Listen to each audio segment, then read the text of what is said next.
record.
Good evening, everybody. So while we're waiting on people to get in here, a lot of them may not know we're doing this. I'm going to send it out. I'm still new to the whole streaming thing myself. It's easier to just jump on with other people. Yeah. And even though I've done a few lives, it's a bit crazy to me too. Hail, Roberts.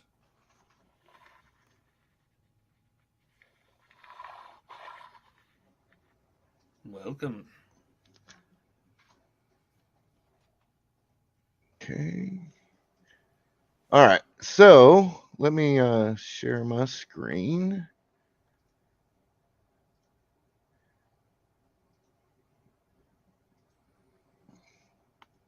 Okay. Hello there, small time.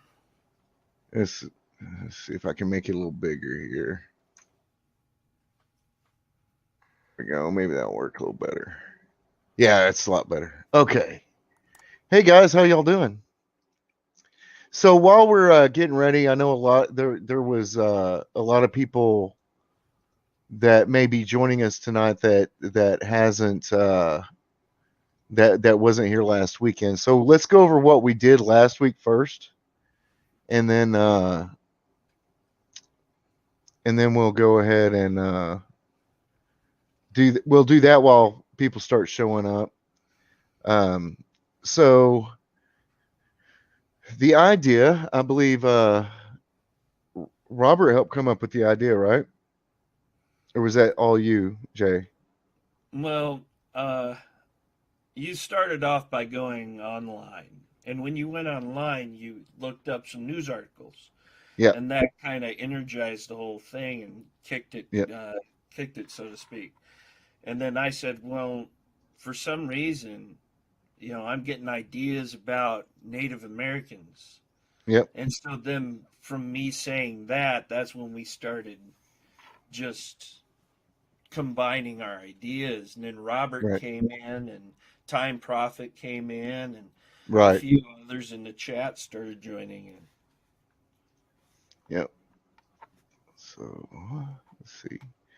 Okay, so the idea is this young lady sorts with a demon after she's been abused, and then her name is Sina Carano. I know that came from Robert. Sina Carano, play on Gina Carano. Hey, Time Prophet. Hey, geeks. What's up? Welcome. Howdy. He's not quiet. He's talking. Is your mic maybe quiet? It's not mute. I can hear him. Can let's see. Background. Okay, she's abused and she seeks a way to stop the abuse, retaliate. She's Native American. A shaman shows her a way to power, and she becomes a skinwalker. Taking the skin of animal, bird, etc., uses it to change in that form. She wanted to be a shaman. She was apprenticed to Fade Din. In other words, Fade In. And he assaulted her whenever she didn't get things correct, etc., etc. So let's go ahead and read through it, and then we can pick it up from there. The wolf sat on its haunches, licking the coppery blood from its fangs. The body lay before her, ripped and torn. The dying cries of her enemy gave her satisfaction. The change came slowly, insidious power that possessed her, not willing to let go. Evil is that way. Night had fallen, a blanket of stars scarring the sky. A cry echoed off in the distance, a sign. The cry was neither human nor animal, something foreign, not of this world. The change was painful, like ripping the skin from your bones while those bones broke. Sina, naked and gasping, felt a cool breeze against her blood-reddened skin. Surrounded by 40 acres of nothing, the lone witness, a solitary mule. What have you done? A man's voice asked. Sina jerked around to find Trampling Horse, his eyes searing with judgment. The guilt almost overwhelmed her. She could only remember bits and pieces of what she'd done. However, those bits and pieces told her a story of ravening anger and brutal finality. That story froze her soul. Another voice, deep and gravelly, came from nowhere. She is fulfilling her bargain as a testimony to her master. Trampling Horse spun around, trying to find the source of the voice, only to. Uh, I mean, sorry. Uh, Trampling Horse spun around trying to find the source of that voice, only to the lone mule stood in sight. You know what that reminds me of? Do you remember Did you ever watch that movie Witch? It looks like on the cover it's spelled VVITCH, Yeah. and it's set way back in like colonial times, Yes. frontier, and that goat was the bad guy. The goat Yeah. was and Yeah. so that kind of reminds me of that. That movie was creepy at first, and then the end was like, ah, come on. Yeah, they kind of sucked the ending out of it. I was like into it until I was like, oh shit. Yeah. Like, that's all you're gonna do? They were definitely pandering to a bit. I Yeah, a little think. bit. But I mean, that was such a great concept. That's something that you could have shot in your backyard.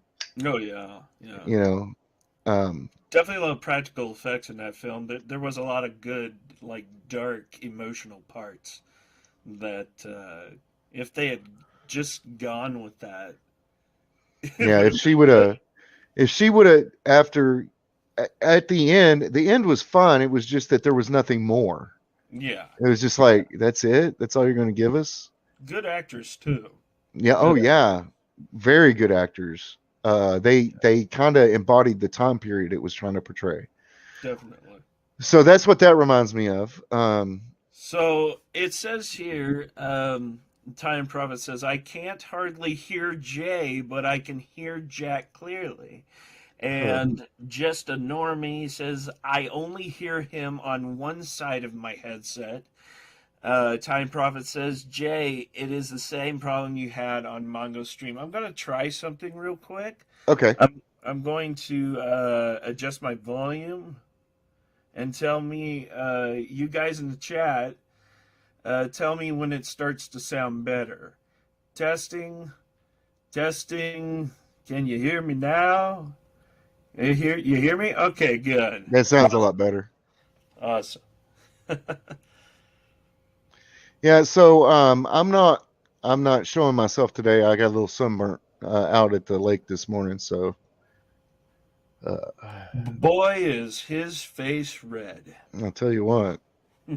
Um, but I did want to. I got some of these in. I'm going to be sending a few out. The elements of style. As you can see, that's how big it is. And like, I'll just open it up to one of the pages. Turn on the light on this thing. But it's these are the mechanical rules. Just do it. I mean, it's the very first rule is how to use possessive S correctly.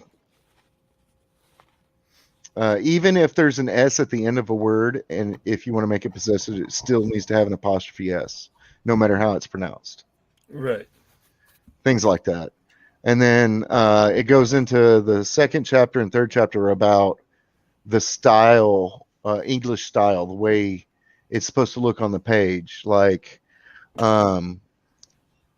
if you're writing a story about a certain subject and anything goes off on a tangent, you need to cut that tangent off and get rid of it. That kind of stuff. Most of it's common sense, but it's apparently nobody at Disney has ever read any of it. But it's written by E.B. White, who wrote The Once and Future King, Charlotte's Web, stuff like that. And his mentor, who was his professor in college, William Strump Jr. It is like every single writing class I've ever been involved with, that's the first book they show you. And I was surprised that most people didn't know that. But all right, so let's get on. Yes, no, the comma goes before the quotation, the end quotation. And you always change the let me turn my screen back off here. You always change the paragraph when you start a new person talking. That's the easiest way to keep it. Now, I don't know how you guys do it over in the original place that uses English. But because of how I was raised and what I read growing up, I still don't think color looks right. COLOR.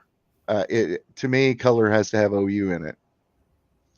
But I learned how to read by reading things like Lord of the Rings or Pratchett or something. So, What's the all right, same thing with Avatar, yeah, Having two different ways of Avatar, the old way of spelling it. yeah, and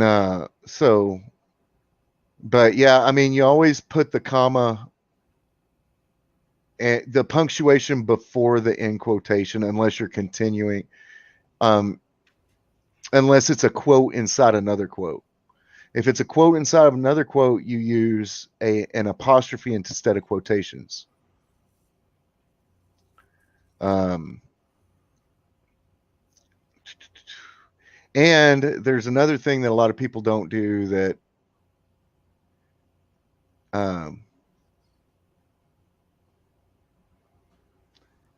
Yeah. Another thing that a lot of people don't do is you're supposed to have two spaces after your period or your end punctuation, but the new rules are only one. So, I mean, I still do double space I after the do too. But Twitter's starting to break me of that though, because I have a really, really hard time on Twitter. I can't complete a thought. Yeah, I expound too much on what I'm saying. exactly. Yeah. But yeah, so looks like we've got 5 people watching. I think that's plenty for us to get started. That I'm sounds good. afraid one of these days, if we get too many people, it's going to be really hard to figure out. But let's see. Let's go back. In that moment, Trampling Horse realized the voice was not physical, but a projection of thought, an interloper of dreams. I love that line. I do too. That I was a think that good was line the from one you, who Jay. came up. Yeah.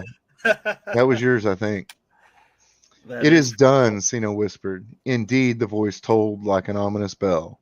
No, Trampling Horse argued. You must cast aside this power. Uh, let's put in here, because we have to have a transition, mhm. uh, the inhuman laughter of the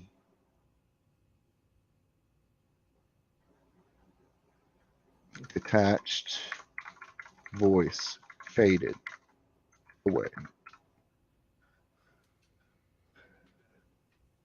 Probably put too many T's in there. Yep. All right. So now we have to figure out. I want to move the stream over so I can see what you guys say. It's a little easier for me to keep track of it when it's in the like I'm watching it as a viewer than it is in StreamYard's app.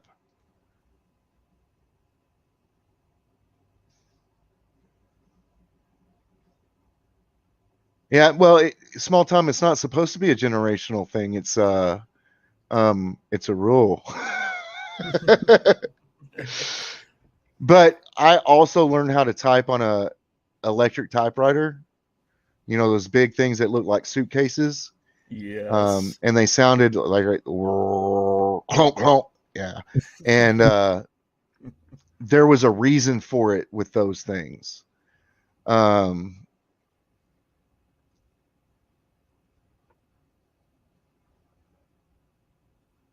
That's a good one. But when I That's was pretty good. when I was in creative writing, I had this teacher. His name was Mr. Cotton. I loved the guy. A lot of kids were scared of him. A lot of kids hated him because he was strict on their parents or whatever. He threw a book at one of the kids' parents, like Yeah. when he went to the class. Yeah.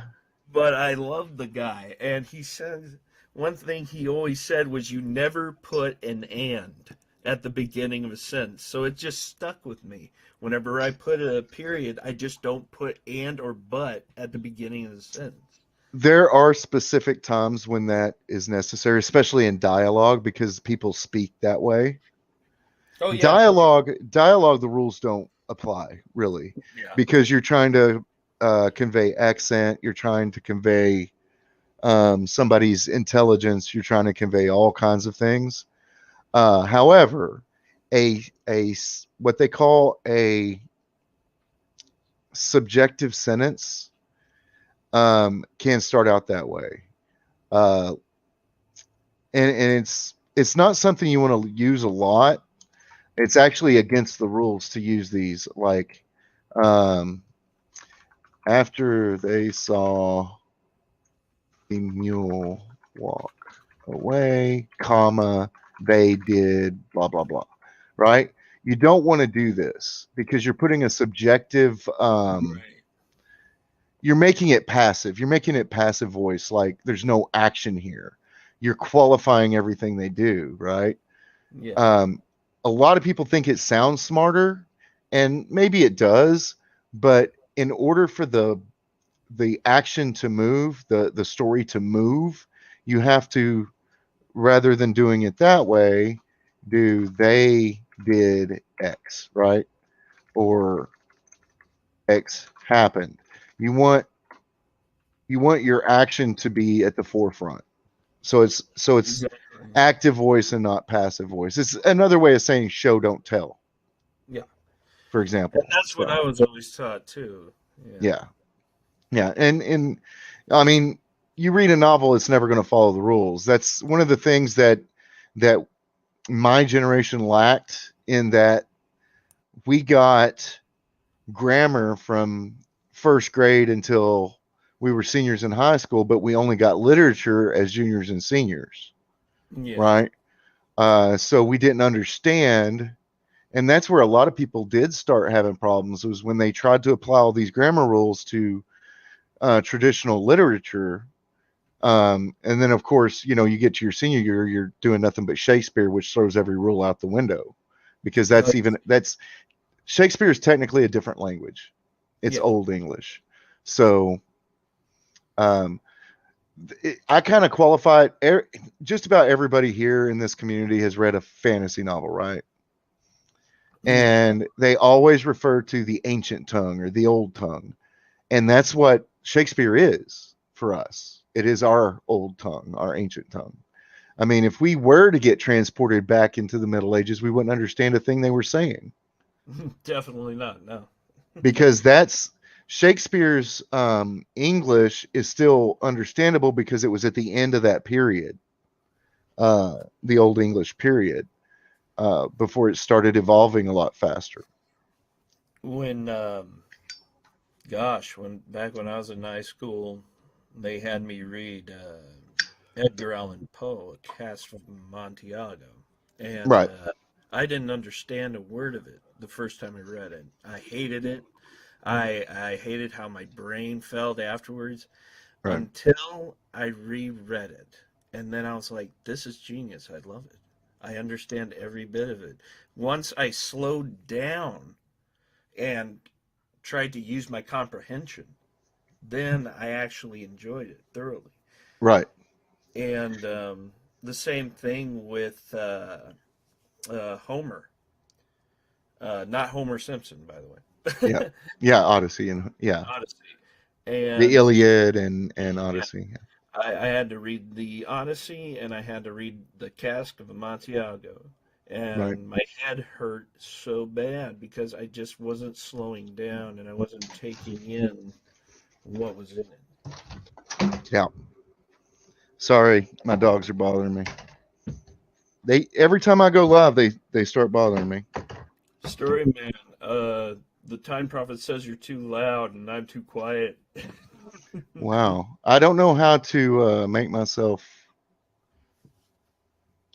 I don't know how to make my volume on my mic go I don't know down. what's going on with my mic. I got one of those Scarlets. Should be really good. It's attached to a Focusrite, so I Hmm. don't know what's going on. I don't either. And StreamYards has been a little weird lately as well. So, but hmm.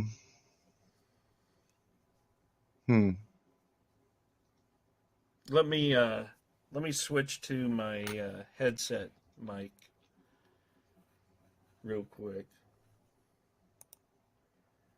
because I think that is the issue. Because my solo, when I record, it does only mono, Uh, I believe. Hello, can you hear me? that, oh, that's a lot better. Okay. That's a lot better. Without I'm listening without headphones. That probably is why Jay is not as quiet to me, I guess. Is Yeah. what small time says. Yeah, that like tripled your output there. So, all right, so we've got to decide what now, right? Let me change the Hmm. color on that. Right here, right now. Um, Actually, I'll highlight. What now? All right, so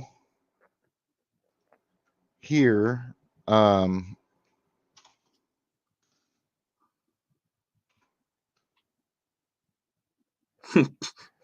on, words being a.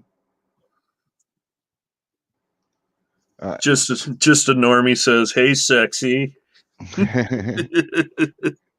how's it going, Justin Ormy? All right, so we have to decide: does she feel bad enough to get rid of it? Uh, Hmm. if so, this. If not, this. All right. So that's the first thing we've got to figure out. Does she feel bad enough to want to get rid of the power? Because that would go to motivations, right? Right. It, Yeah.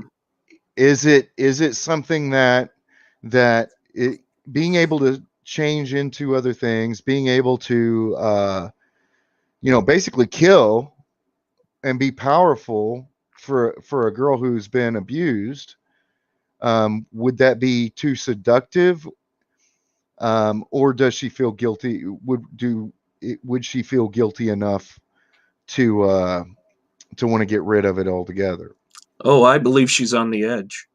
I believe she's kind of in between there because here's the Yeah, man she loves. He's the only right, thing holding her in place right, where she is right now. Without him, she's gonna go ballistic and keep doing on the things she's doing.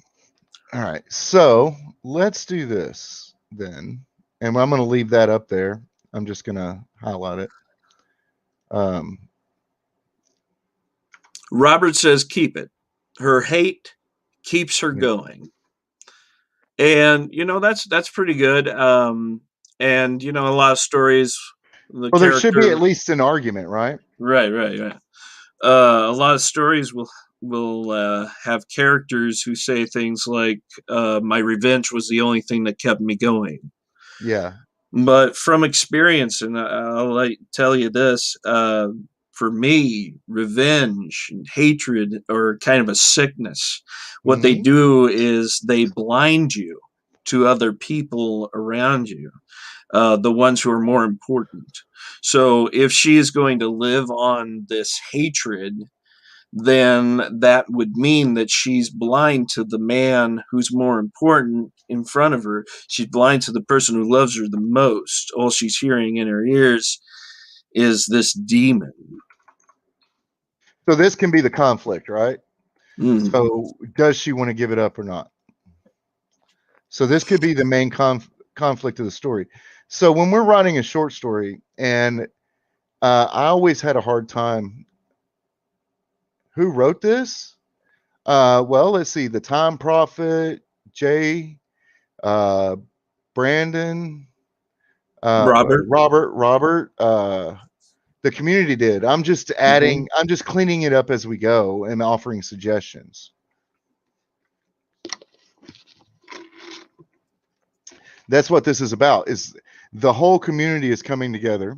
Whatever you guys suggest in the chat, we take a look at it, add it. I mean, wasn't it Robert that came up with Sina Garano? Yeah, yeah.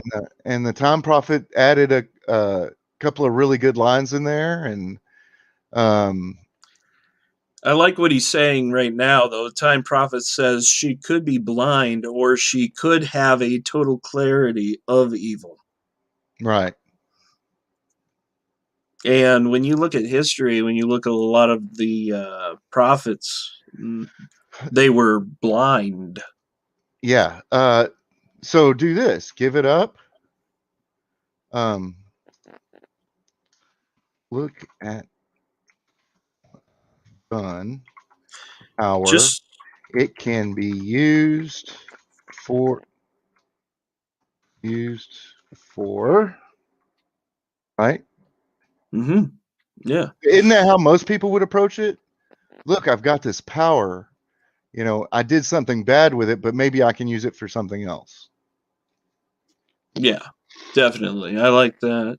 That's Just a the question. normie. Just a normie has a good question here. What is the purpose of this? I say it's to bring community together, for creativity, To show making something. to show everybody that their input matters, that they can write Exactly. the story, that they can think up this stuff, that we don't need Hollywood. We don't need these overpaid actors spewing lines that the underpaid writers are being forced to write. Um, everybody can work on it. Everybody can create it. And then once this is done, it's probably going to take a couple more streams to get close. But once it's done, I'm going to record it. I'm going to clean it up, edit it, and record it, and attribute it to the chat to the community.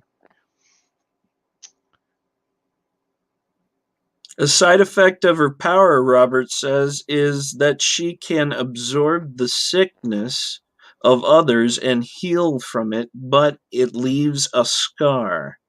Ooh, that's a good one. How about the idea of, and we'll put it up here in our notes, okay? Um, Going a little John Coffey. empathic healing. Empathic healing has been done several times. It's not been done a lot lately. There's a very obscure series of novels that I listen to on Audible called the Wizard Scout Chronicles, and by Rodney Harrington, I believe. And what the main character does is he wraps his power around the injury of the other person. And he pulls that injury onto himself. So like if their arm is broken, his arm will break, and basically his health transfers to them. They're healed, but he has to deal with the injury himself. Mm-hmm. But his power heals him really, really fast. So it only takes a few minutes for it to heal for him, but he has to.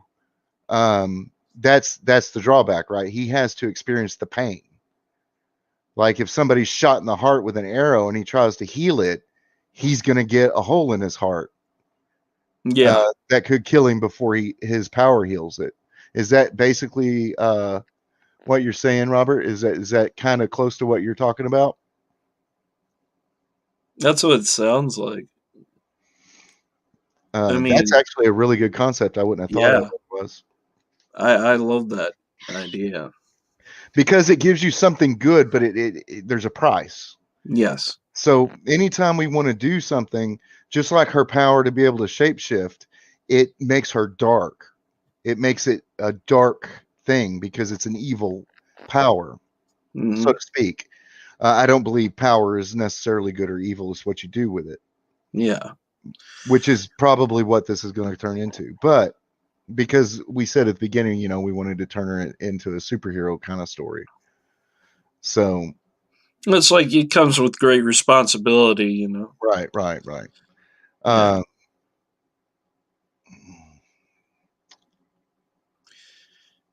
Give it up. So Look at what I've done. The power you can be.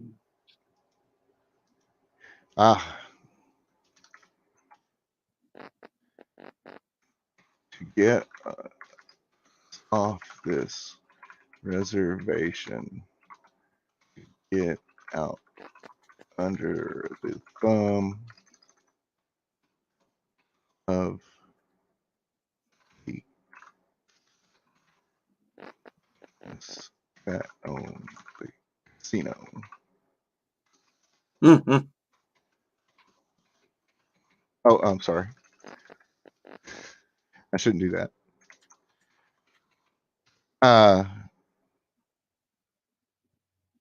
Maybe not necessarily corporatist. Maybe we can make another secondary bad guy, just a regular normal bad guy, as maybe one of the chiefs that sold them out or something.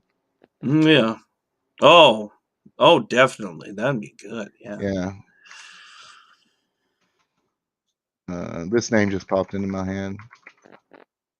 So Robert says she is blind as a human, but can see while transformed. Ooh. Ooh, yeah. Mm-hmm. All right, so that we're gonna have to. Oh, hang on. That gives me an idea. All right. Backstory. All right. So Time Prophet says, what about being blind as a human, but she can see colors yeah, as an animal? Oh, wait. I yeah, think I just read that with yeah. Robert. So let's do this. He blinded her, Mm-hmm. whether on purpose.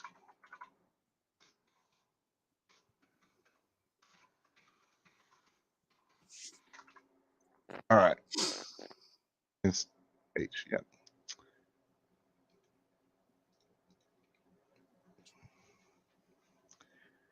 Yeah. That actually gives us another motivation to want the power in the first place, right?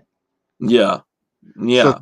So we can make it the deal was she could see,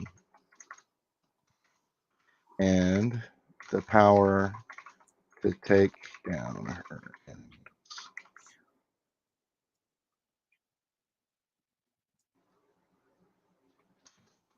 She paused, and when I'm changed, I can see again.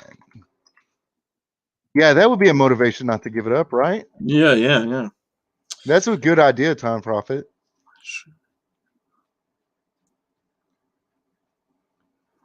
Bad biker. Yeah. So let me Bab Iger.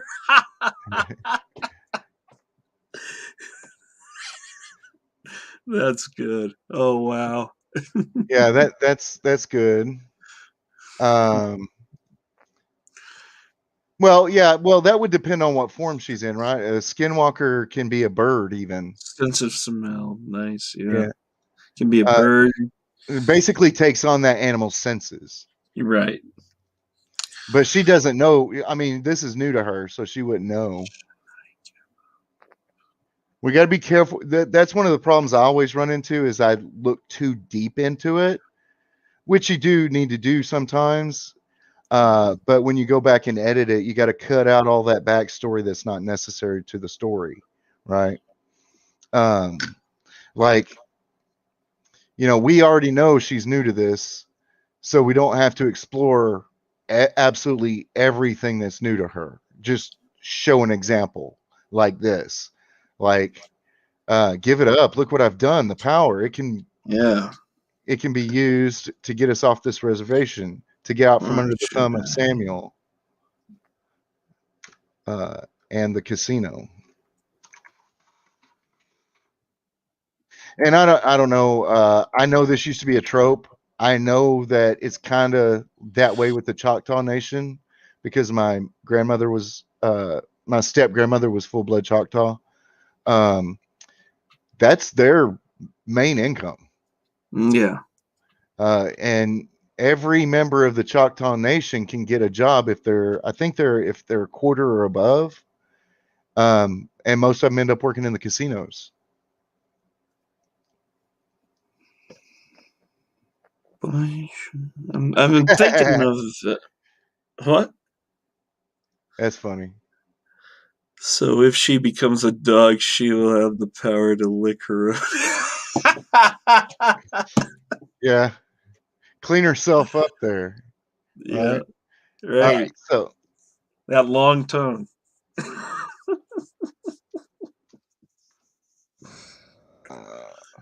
Just think if she were a bullfrog.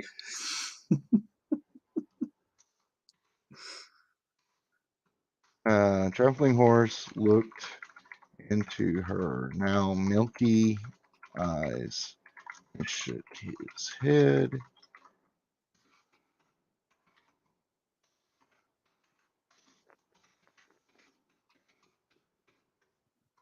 The witchery way is evil. Is it though? Or just the people that use it? So that goes to the concept we were talking about. Right, yeah. So here we've got a fork, right? We've got to figure out, does he convince her enough to go see somebody to figure it out, or does he have to play along with her until he can?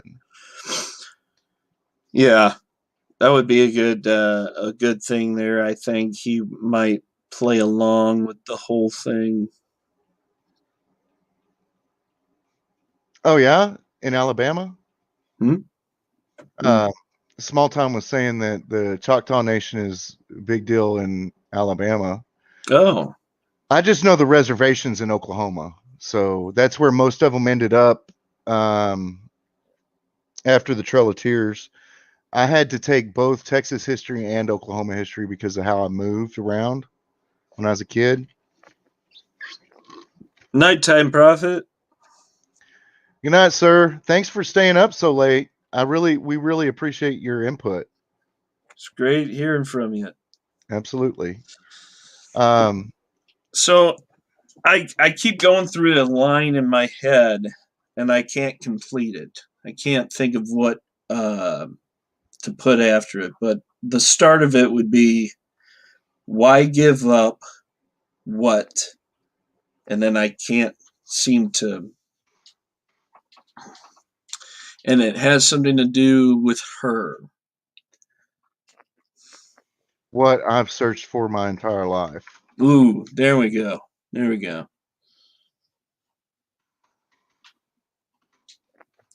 That's good. All right, let's read through this and see What what it looks like here. Okay. Give it up. Look at what I've done. The power. It can be used to get us off this reservation, to get it out from under the thumb of Samuel in the casino. And when I'm changed, I can see again. Trampling Horse looked into her now milky eyes and shook his head. The witchery way is evil. Is it though? Or just the people that use it? Why give up what I've searched for, something I've searched for my entire life? Mm-hmm.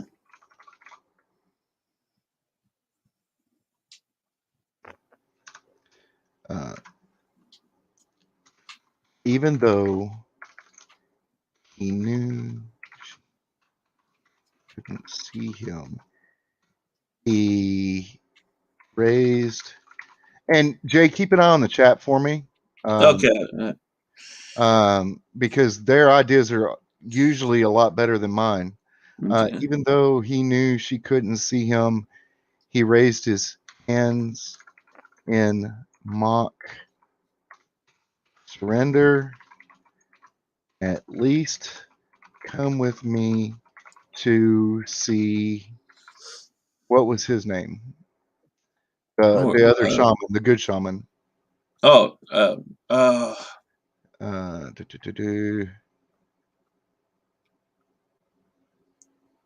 Walks with spirit. Walks with spirit. Okay. Small Time says, we don't have a large population by any means, but they do indeed have a casino. Yep. It's like one of the things that the government, the federal government, it was one of the only things they allowed them to have. That was different from everywhere else. You had Vegas, and then you had all the tribal casinos until people started figuring out they could put them on the water, and it wasn't technically a casino at that point. It was a riverboat. Mm. Which is what happened in Louisiana. That's why they have so many casinos in I forget the name of the town, but there's one little town just outside of Texas. It's nothing. It's like going to Atlantic City or Vegas.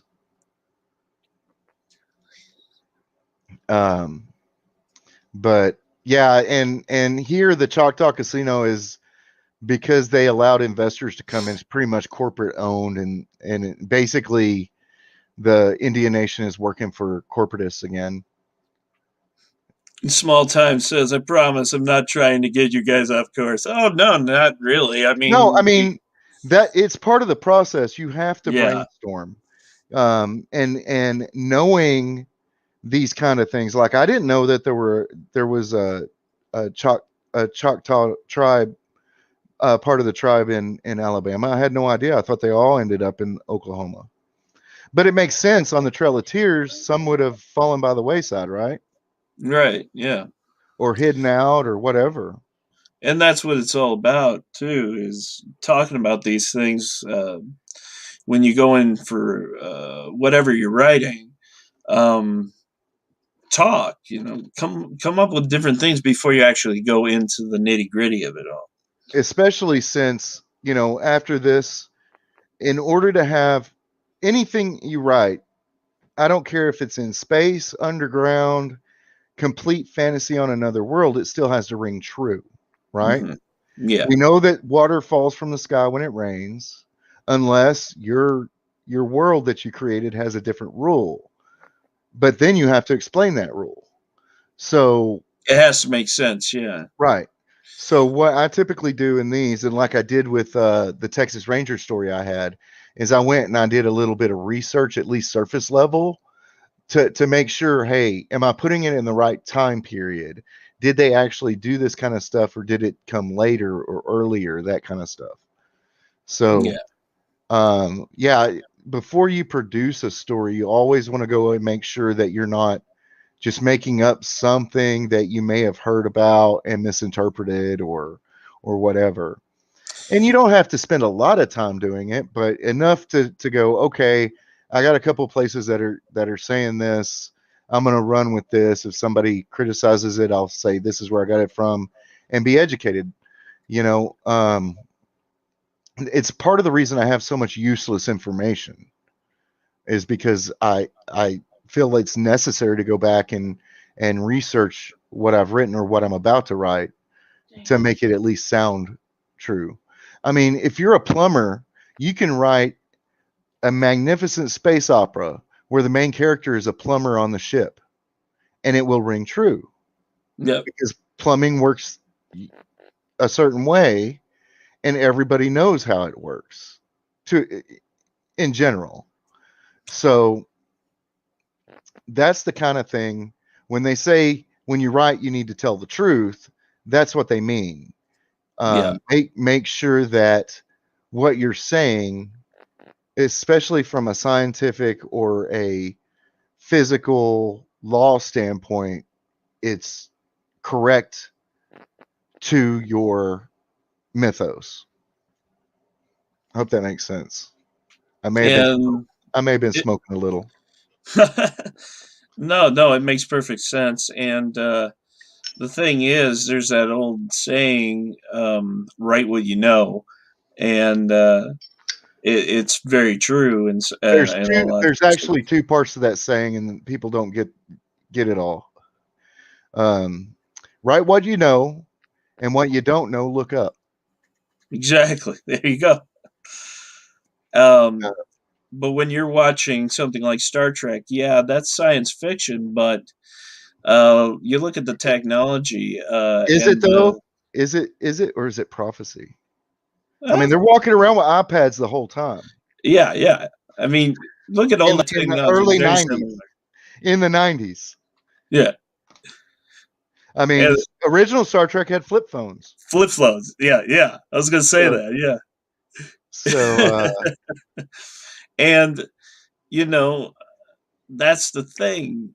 A lot of what we have nowadays wouldn't be here if it weren't for creative writers that have done so much. yeah, and that goes back to my philosophy that a writer is just seeing the reality of another dimension and writing down what he sees. Yeah, That's why a really good writer can um, basically make you escape into that world. Um, and the best example is when you watch a movie. If it sucks you in, then they're seeing it clearly. And I always use Game of Thrones as an example because Martin sees his world very, very clearly, obviously, if you've ever read it. And um, those two jokers that were the showrunners had everything he had written to base it on, so it was clear. When they got to the point where they didn't have his story, where they didn't see through his window, it all fell apart because they're not seeing that reality anymore. They're just right. making it up as they go. So that's my philosophy on it, and it's a little out there, but Well, I think if I remember right, he said in an interview that he had given them notes and he said, "This is what I'd like for you guys to do." And they totally ignored it and just rushed through it because they heard, "Oh, Disney's calling us up." And that's what I had heard. So I well, don't know I if mean, that's true or not, but that didn't do them any good, did it? no, because then they quit. Because then they started hearing how many times Kathleen I Kennedy was don't Russian directors out I there. don't know that they actually quit. I've heard both. I've Mm, heard two different stories on that. The yeah. public thing was that they declined it or decided to decline it, and the other story is that after the failure of season 8, that nobody wanted to touch them. Yeah. So, Yeah. and Kathleen Kennedy definitely did not need another two showrunners she had to fire. No, definitely. Yeah. Robert says the Night King was his favorite element from the show. And that wasn't even in the books at all. Mm. So, I mean, that was possibly in his notes, though. I really, Because he was I, very involved in the first few seasons, I believe. I was a bit disappointed not to see the I can't remember her name. The queen after she dies in the book, she comes The gray back. lady, the gray lady. Yeah, she comes back. Yeah.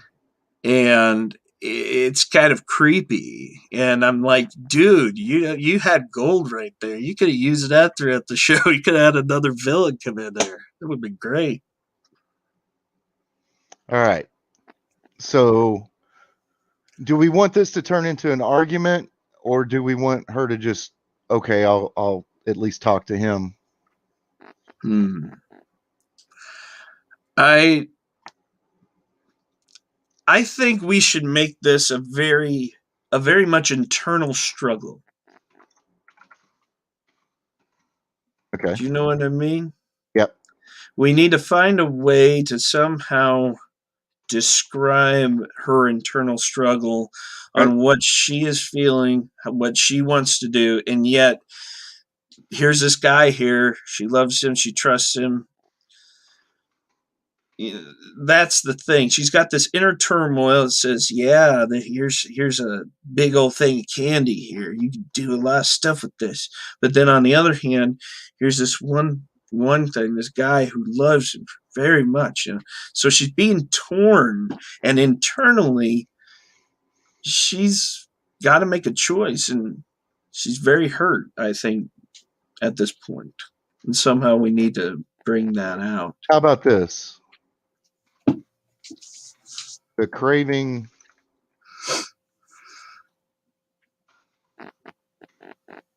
The craving to shift again already was almost overwhelming.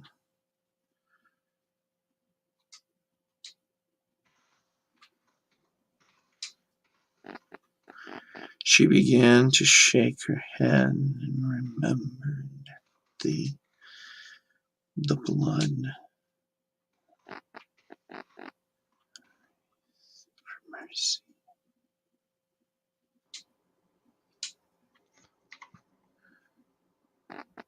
And as she did, Her own hate. Mm-hmm. All right, what were you going to say?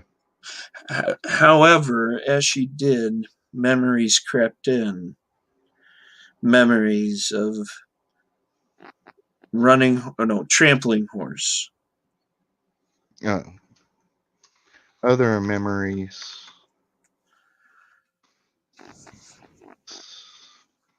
Followed.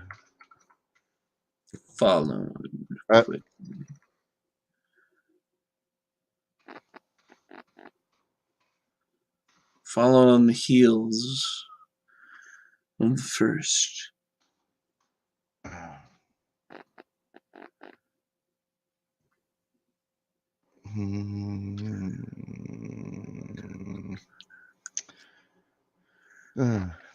The blood oath that she shared with him. What? Keyboard's acting funny.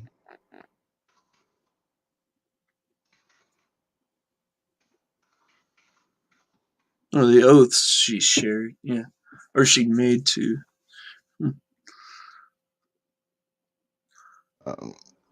It could be getting his name. Trampling horse. Trampling horse. How about the personal oaths she had made to Trampling Horse? She and Trampling shared. That Yeah. what you're trying to say? Yeah. The paths that they both took. She had for him. The paths they'd journeyed, yes. Together. Yeah, I think that's what you're trying to say, right? Yes, yeah, definitely. Only you did it so much more eloquently, in my opinion. Well, so that's the thing about. I will scream it from the highest tower. You do not need a degree to be a writer. However, I had basically 6-7 years of college, and because I was an English, psychology, sociology I have a English with a minor in psychology, and I have a sociology with a minor in history. I had to write a heck of a lot of papers, and practice makes perfect. All right. So, eloquence is a learned thing. This kind of thing is a learned thing. When you do it, I mean, my last wife was angry at me almost 90% of the time because I was sitting in front of a keyboard.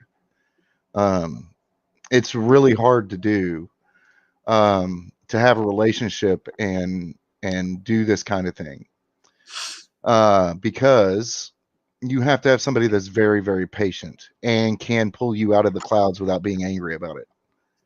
Yeah. And that wasn't her fault at all. It was mostly my fault because I didn't recognize that. But it is what it is. You can't go back and change the past. Howdy, Klatcha. Welcome.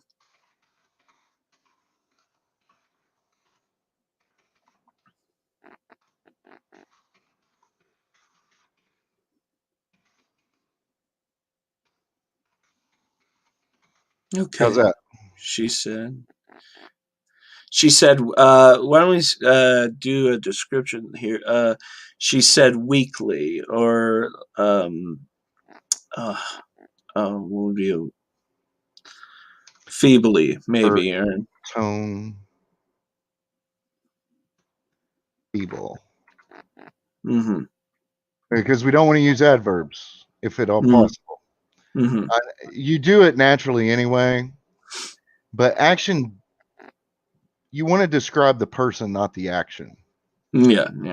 So her tone was feeble. That's action. If she said it feebly, that's not really anything active upon her, upon the subject. It's you don't want the predicate to be the reason you don't want to describe the predicate is because the predicate doesn't need description. You're doing something. The person is what influences the description.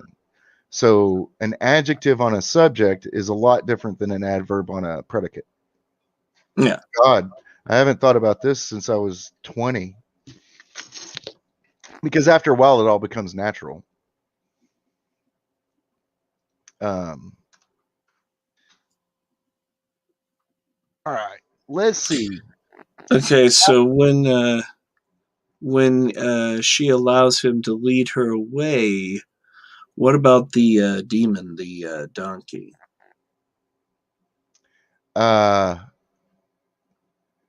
It's hiding in the shadows. As they Now, this is one of those subjective, and I always have to go back and change these because it's my natural form. Mm-hmm. Left the field. The watched shadows. The lone mule If watched. a mule could have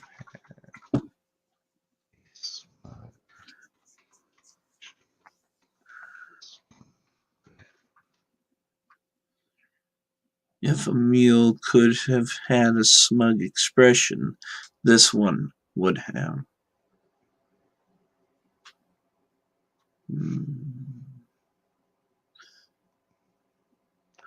So that again ties it back to that voice.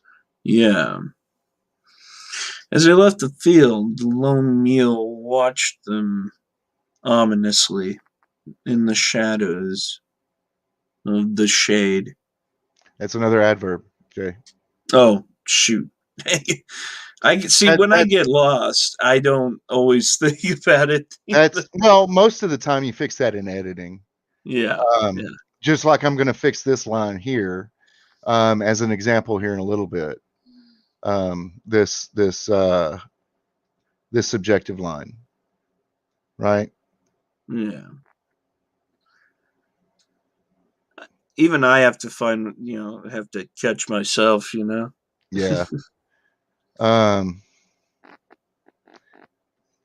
That's why I put this line in here, was to qualify this and tie it back up to this. And remember, when you're writing something, it's a tapestry. So you're writing in layers, right? Yeah, definitely. I agree. Right? Oh, did I really? Oh, that was messed up. Yeah. Clutch, LOL, you stopped at 666 words a second ago. Yeah. Dang, man. That's what happens when you start writing about demons and stuff. I've been writing about demons and stuff most of my life. If not actual demons, then internal ones. Exactly. Yeah, eternal ones. I mean, I it's think, been therapeutic all my life. It's gotten me through life. yeah, writing in its sincerest form is definitely a good source of therapy. Yep. Oh, Clatcha, you're 17. It's a good time to start writing, man. Just sit down and write. So the number one rule, Stephen King will tell you over and over and over again, the number one rule to writing is to read a lot, write a lot. Whether you're good at it or not, the more you do it, the better you get. I mean, my first wife told me I was horrible to give it up, and I did for several years. And I wrote a story about Thomas Gilkey for his birthday, and Ethan Van Sciver told me it was great. So, and then I've had a famous author I respect call me on my cell phone to tell me how great Circles Riven was. So you just got to keep going and don't listen to people who are naysayers. And you eventually you'll be able to tell if something's good or not, you know? Most of the time, people like that are out for themselves and they want a certain lifestyle Or for attention. whoever's around them, or attention. Exactly. Well, I'll be honest with you. I'm in this for the groupies. No, I'm just kidding. Well, I am single now, so I can say that kind of stuff. But writer groupies are not the kinds you want anyway. They're kind of crazy. They're a lot crazier than some of these people that follow actors. Oh yeah. Misery, that's the typical crazy Mm-hmm. man. Not like somebody who's actually going to. If you do something wrong that they don't like in your book, they get pretty upset. Especially if you kill off a character or something. Oh yeah. As R.A. Salvatore can attest when he was forced to kill Chewbacca. He said he would never write another book for Star Wars as long as he lived. But that was the deal. He would get to write the adaptation of Attack of the Clones, I think. Yeah, I do And believe so. if he wrote, I forget the name of the book, but Vector Prime. If he wrote Vector Prime, but That's a the good only one. qualification was that he had to kill off a main character. I have a wallpaper of Chewbacca with the explosion and everything, and it says Chewie's death in the EU has more meaning and impact than Han's death in Disney's fanfic. Yep, that's And absolutely right. he did a very good job with it. Very good job because it had meaning when he went. Yeah, those people making those weird Nikes, they don't know what they're messing with. You don't. Oh. They had people give their blood to put in this shoe. That's evil. What? Yes. Wow. Yeah. Jeez. They filled things, like some shoes have that cushion thing in between that's all gel Oh yeah, yeah. in between the sole and the boot. And this one, I believe, is filled with the people that made the shoes blood. Jeez. Wow. Yeah, it's crazy. But That's hey, nuts. It's the world we live in. Yep. Um, everything's getting turned on its head. And Good I is bad, remember, bad is good. and I remember back in the day when I was young, we got the shoes that had the big pumps on the front. And you had powder or whatever in there. It was supposed to mentally tell you, oh, if you pump that up, you're gonna jump higher, like Jordan. Yeah, yeah. Those were weird. They were Jordans too, weren't they? I believe so. Yeah. Gosh. But I'm not paying $2,000 for shoes No. that've been cursed. Sorry. Yeah. Just don't Definitely think- not. And Nike was quick to go, we did disavow this because it's a company that takes Nike shoes and changes them. Right. Yeah. So, but all right. So as they left the field, the lone wolf watched them in the shadows of the trees. Well, why? I'm gonna do this now so that you guys can see how this should read. Okay, I'm gonna do it.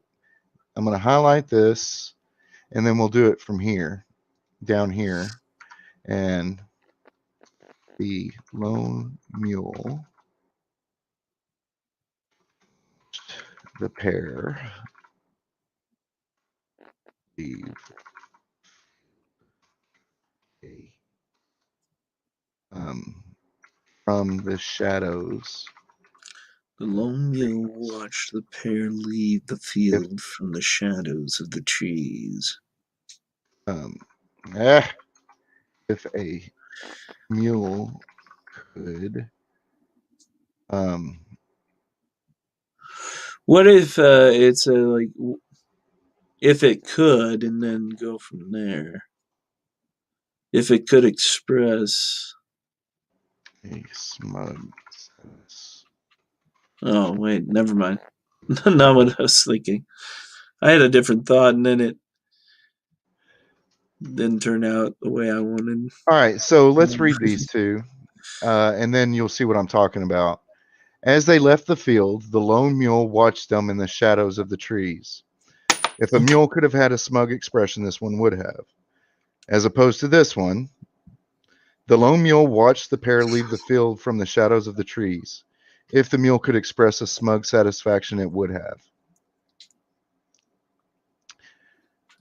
So the rules say this one's better, and I tend to think it is, but Mhm.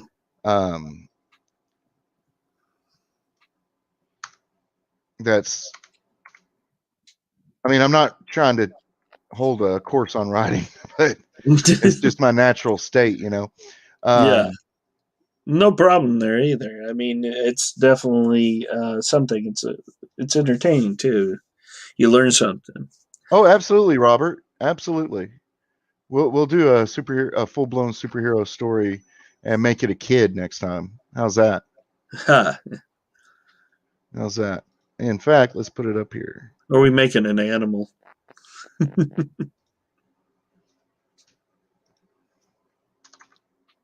Kind of like crypto.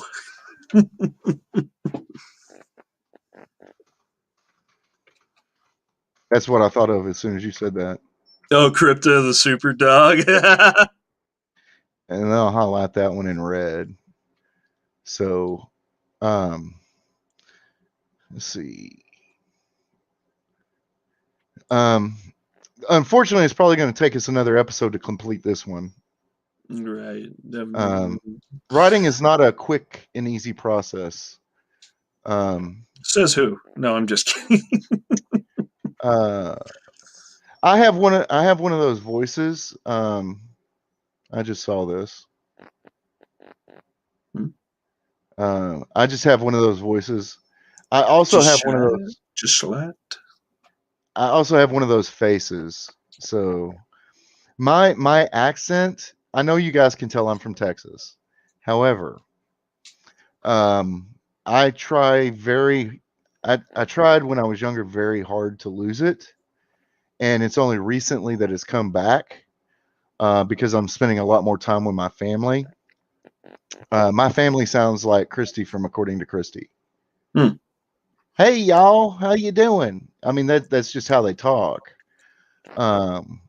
Because we're from East Texas. I mean, Right? so It's kind of hard to lose. I mean, why were you trying to lose it? I was a city kid trapped in the country. Ha! I read books. Of course I like to hunt and fish, but I read books. I like doing research. I was at the library all the time when I could get somebody to take me there because it was a 10-mile walk to the nearest town. So my family they work with their hands. They're in construction. They, I mean, not just my immediate family, but my uncles and my aunts, and everybody was always that way. In fact, I could only go to a bookstore once a year because they were so far away. And I had to settle for reading books that were either in the library or were on that little rack in the little supermarket, the little affiliated supermarket. Hmm. But so I wanted to get away from there so bad. And now I want to get back because the world's gone so crazy. I can't stand to live among people anymore. Yeah. I spent 8 hours today at the lake. I got one bite the whole time and enjoyed every single moment of it. Yeah, I mean, it's like Stargate SG-1, Colonel O'Neill, Yep. where he's like, I want a big lake with no pesky fish in it. Yeah. That was his big thing. And he'd just go out there and he'd fling a line and then bring it back and fling a line and bring it back. That has a lot of possibilities there, Robert. That is neat. I like that. So we'll put it up here so I don't forget. I like The that name. Adventures of Kid Cataclysm. Yeah. I did have a comic book guy contact me today about doing one of my stories on a comic book, and I've decided I'm probably just going to commission the whole thing, and then once it's done, maybe put it on Indiegogo. I just got to talk to a few people because I think his price is a little steep. So, but I was thinking, I was looking at the comments again when they brought up the shoes with the pentagram and all that. I was thinking, what if somehow we brought this conversation into the story? And as I was thinking that, I thought, what if there was an item of some sort, a cursed item that was somehow cursed through bloodletting or something like that, and that actually made her powers even more stronger, and it was something that was an unnatural blood too, almost like it came from these demons, so it wasn't even a human's blood. What if we take that even further and say that she can't see, right? Right, yeah. She has a brand on her infused with the demon's blood. That's how he made her what he is. Because the story is, now I don't know if this is from all of the traditions, but it's from it's at least, hang on just a second.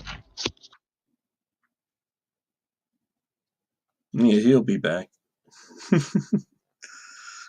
What if it's a talisman that allows her powers to increase, based on her proximity to it, says Small Time. That is a really good idea. Really, really good idea. Robert says demonic tramp stamp. Well, you know what?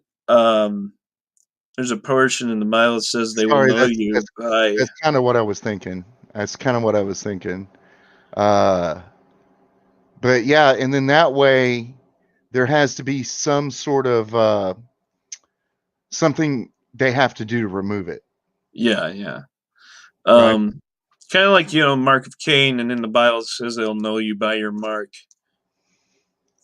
sort of thing. Yeah. Well, that's a good idea too. Maybe we could do two different things. Oh. Like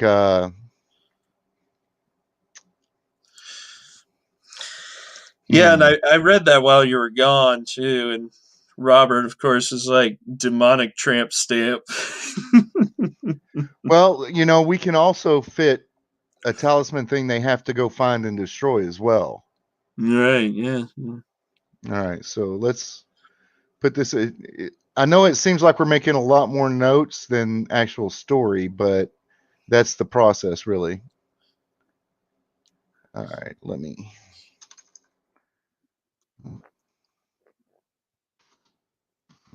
Work and being confused with demonic blood. Maybe not a talisman that makes her stronger as she gets closer, but binds her to the demon's will.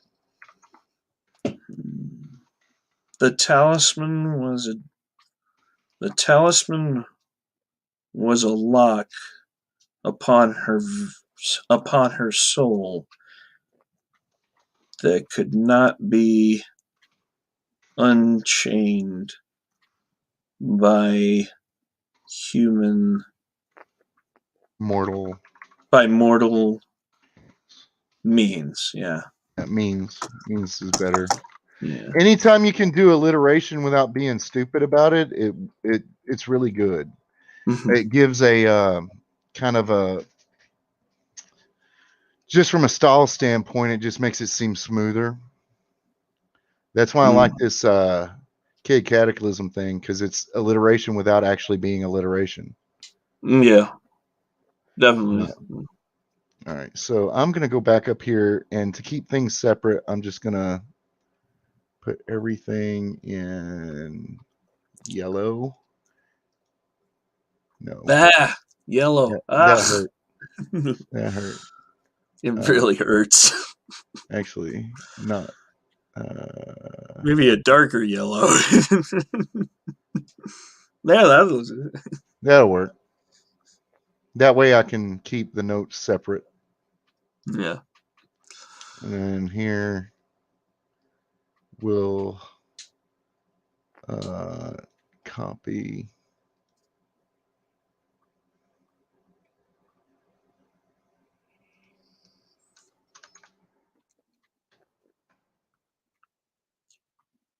And then make all this.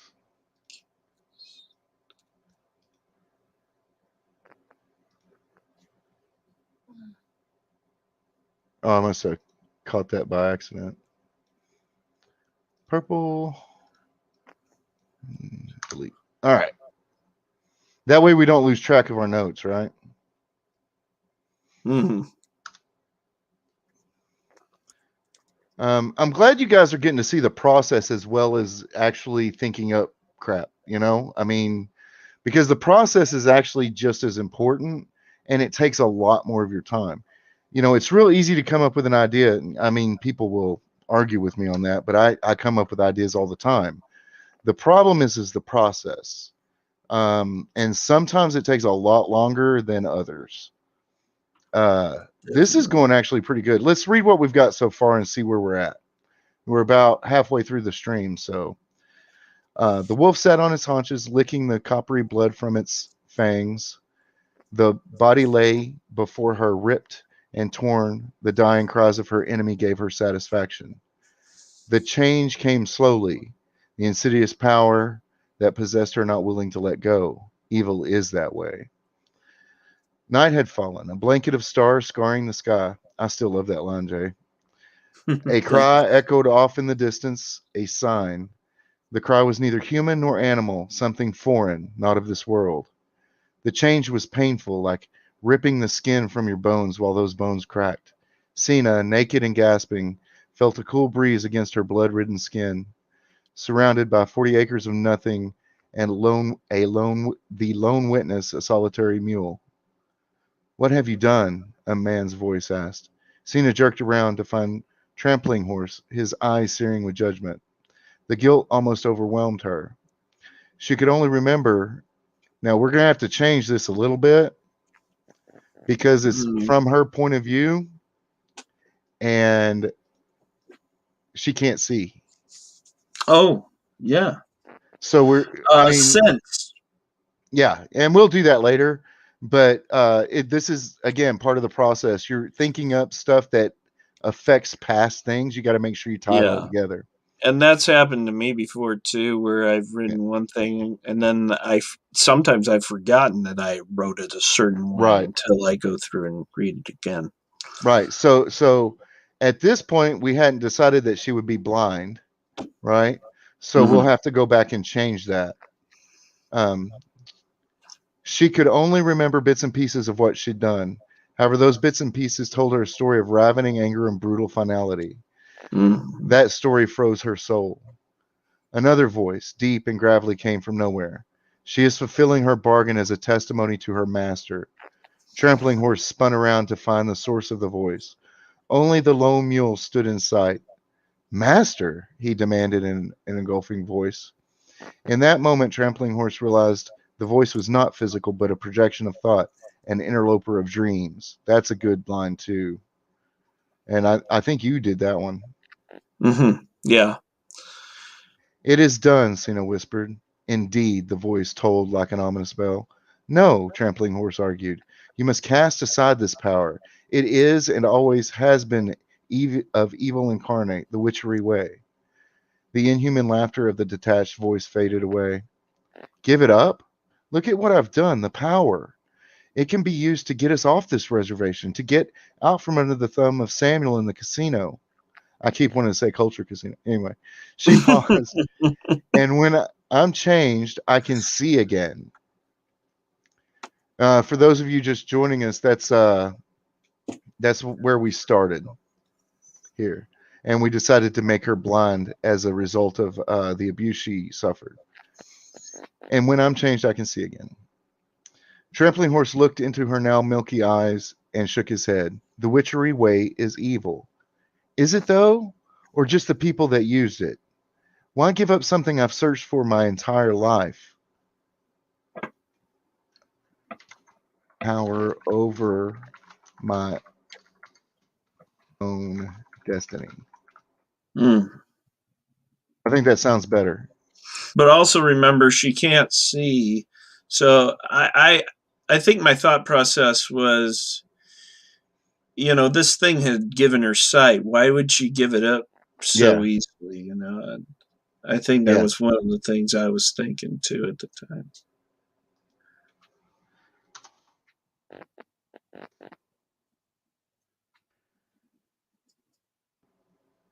All right, then we're going to add a couple lines to this conversation.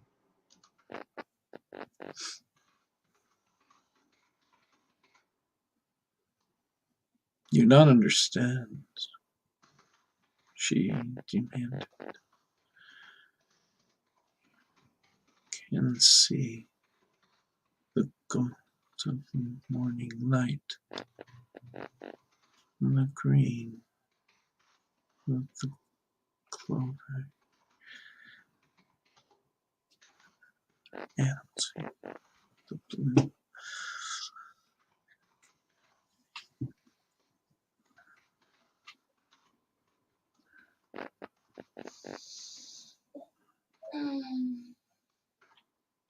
Do you not understand? She demanded. You can see.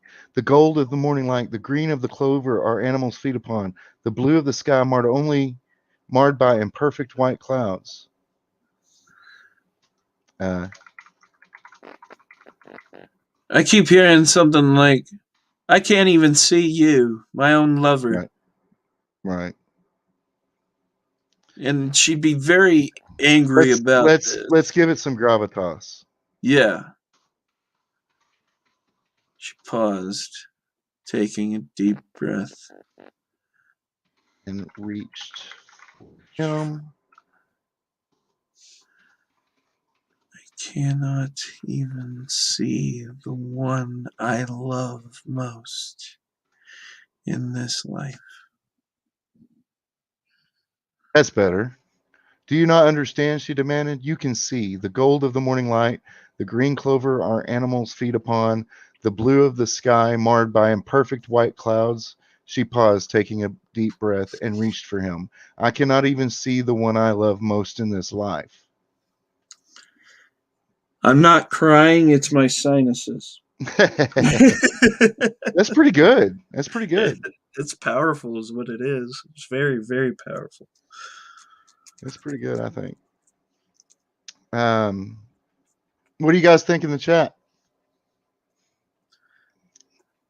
May have lost a few. Oh. Yeah. Seriously? But you know, Yeah. that's a really good. That's really good. That's really good. Yeah.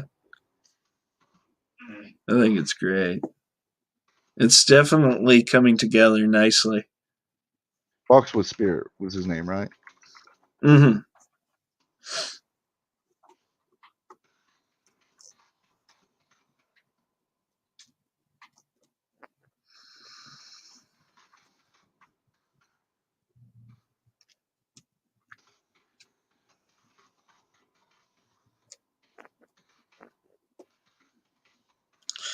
No, I definitely wouldn't use Moo Moo Cow. Moo Cow? Moo Moo Cow, yeah. Yeah. Or one who walks with Moo Moo Cow. Yeah. Maybe that's his wife. I don't know. Oh my. Walks wearing Moo Moo.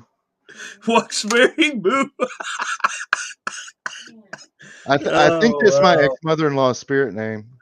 Oh wow. That's funny. All right, let's see here.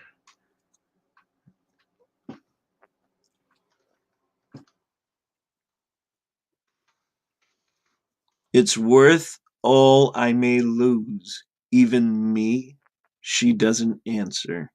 Small time says,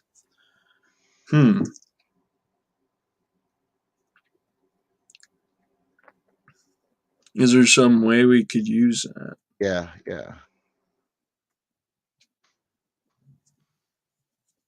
It's worth all I may lose. Even me, she doesn't answer. There's another way we could word that. Yeah, that's what I'm working on.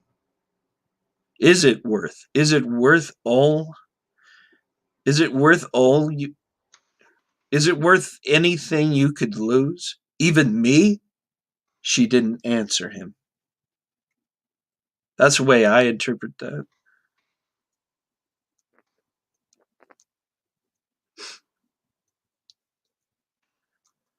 My heart. Is that worth all you could lose? He took a deep breath of his own. Even me?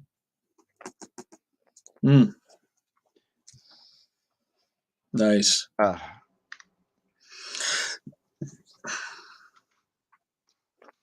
My heart, is that worth all you could lose?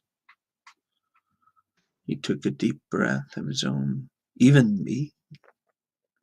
Sina didn't answer him. Her milky eyes went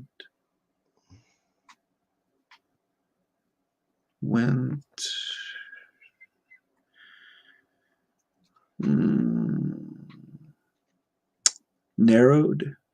No. Her milky eyes narrowed? No. Well, just unfocused, just like she's thinking. No. That's why I put it that way. Oh, I see. Okay, Yeah. I see what you're saying now. Okay. Because she can't see, so her eyes aren't focused, but Yeah. she kind of you In can tell thought. you can tell she's thinking. Mm-hmm. That actually adds a great context and relationship that we didn't have in there before. Mm-hmm. Right? Yeah. Good job, chat. Good job, everybody. Yeah, that was thanks for the inspiration there, small time. Yeah, That was really absolutely. good. Yeah. Lone mule watched the pair leave the field in the shadows of trees. All right, well, Mm-hmm. that's about half our story anyway. Yeah. That's the complete introduction to the story. Right there. Now what we want to talk about, we need to make notes before we continue on walks in or with spirit. Walks with Spirit, I think. Or I think it's Walks with. Yeah, walks with spirit. That is a challenging name. It's definitely Navajo-ish. You know what I Yeah, mean? yeah, yeah. Oh, I shouldn't say that. Like that. That could have been Never. interpreted wrong. Well, Uh, you know, Navajo-ish. Oh, sorry. it's kind of funny because I uh I love this radio program called Coast to Coast AM, and they Yeah. talk about UFOs and stuff, and they had a shaman on, and I can't Have remember you do exactly. you watch Final Death Star at all? Do I watch what? Final Death Star? Final Or Death Star? well, he's got a channel called Enter the Unfamiliar. Oh, And he does a uh he and I started about the same time. We were just fans of Ryan, and we kept doing member streams together and stuff. And he does the whole UFO. Last week they did the new Dead Sea Scroll. I think Sunday they're going to do the Shroud of Turin. oh, nice, Yeah, it's really really interesting, and he's really really good at doing his research and presenting all the evidence and facts. So nice. I'd check that out. Yeah, Let me we'll do. real quick. And you can get tremendous story ideas from watching things like that, right? Definitely, yeah. Uh, That's how I got a lot of ideas when I wrote by watching Twilight Zone, old Twilight Zone episodes. Always constantly mm, got the creative juices flowing, so to speak. But anyways, yeah, Coast to Coast AM. This Native American was on there. He was a shaman, and he kept, because of his accent or whatever it was, he kept referring to him as a shaman. And he comes back with, well, I don't really like the term shaman because with the term shame in there, there's no yeah. shame in being a shaman. Uh, well, I put the link in the chat, and then I'm gonna put it in the private chat too, so you can go and check him out later. Um, but yeah, last week I watched his Dead Sea Scroll stuff, and he leaves all his streams up and everything, so you can go back and watch it. It's really really interesting. They talk about UFOs, uh, Skinwalker Ranch, which directly relates to this story. In fact, he's a really cool dude, and he knows his stuff. He does his research. Have you ever played the game Prey? Now, I'm talking about the original Prey. No, I don't think I did. It was a really good video game that I believe it came out for the original Xbox, and it's about this reservation where this Native American he gets he gets abducted by these aliens, and littered all over this UFO are different things like you can gather um, historical documents and the UFO crash landing in Area 51, papers on that. The one of the villains' voices, I do believe, was oh, what's his name? The Marilyn Manson, Yeah, yeah. I believe Manson. it was him, but I can't Marilyn remember. Manson was so fake. He tried to come across as a death Right. a death slash Satan cultist, and it was all a gimmick. Oh yeah, definitely. I mean, it's the same with Ozzy Osbourne. Like back in the day, he Oh yeah, was biting the Prince heads off guitar. of freaking bats and stuff. Yeah. Well, he did that on purpose, though, because this lady was asking him a loaded question, and he just bit the head off a bat in front of her. Yeah. Just to creep her out. Well, it's like, when they went after Dungeons and Dragons because it caused people to turn evil. I mean, Tom Yeah. Hanks made a movie about it. And what about the old lady in England, like way back when, who said that old VHSs were evil or something like that? I can't remember what it was. There's more to it. OG Prey was great. Left on a cliffhanger, huh? Yeah, it did, sadly. And then they came out, not recently, but slightly recently with Prey. And I got excited when I heard about it. I was like, ooh, but then I was like, but it's a totally different storyline. It doesn't even connect to the original. But the original's such a good game. It really And, is. I tend to like playing games that have story, just like my favorite music has a story. Like Yeah. Jack and Diane. I love that song.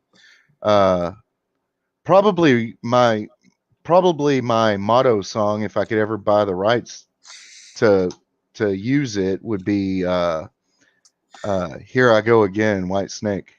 Nice. Here Yeah. I go again, all on my own, Mm.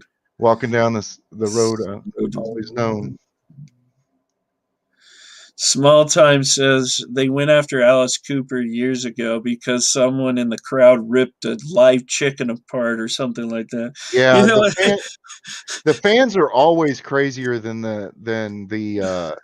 whenever you have stars that have gimmicks like that, especially darker gimmicks, yeah. it brings out the crazies. And it's funny because Alice Cooper is the deacon of his church. Yeah. Yeah, it was all gimmick. Yeah. And years later, Not to mention the fact that just naturally as you get older, you become more spiritual. oh yeah, and with Meatloaf, I think like years later he became part of a church and he taught Little League, and different things Hey, like that. Zero. Welcome. Hmm? We just had Zero pop in. Oh, hey there! I see it now. It wasn't there before. I'm Zero watching Weewa. I'm watching the stream too, so I like doing that. That way I can see things as they come in if I manage to glance over. I'm still new to this, guys, so bear with me. This is only like my fourth stream ever.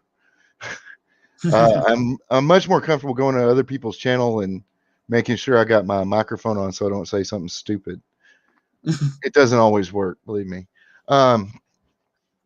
But so we need to flesh out this. What we'll do is we'll flesh out this character because this is the last really main character before before we have to do a confrontation. Because remember, this is going to be a short story. We don't want to turn it into a novella. So Yeah. I see him as somebody who's very old. In my mind, I see somebody who's balding, long beard, really long beard. well, you got to keep in mind that he's Native American. Yeah. What No beards. they don't grow beards? Not well. Oh, not well. Okay. They're more related to Long hair. Asian bloodlines than European ones. How about long dark hair but slightly balding, like a receding All right, a deep hairline type. receding. I knew I was Yeah, going to misspell that. but he still has the long natural I lock. tell you what, spell check has ruined me. Yeah, it's done that to me too. I can't tell you how many times I've either used that or I've used Alexa. If not that, my wife. Yeah. And I'm the guy who walks around and tells people that they're using their grammar wrong. Right. Yeah. I've done that and then used bad grammar. So Yeah, it's one of my pet peeves, and I do it all the time. It's one of yeah. those. innate hypocritical things I do, and everybody does similar things. You know, I remember my dad's. I remember when I first got caught smoking a cigarette. I was 9 years old, and my dad's standing there smoking a cigarette while he's yelling at me. And he just stopped and realized what he was doing. He's like, "If you're gonna smoke, you're gonna smoke. Never mind."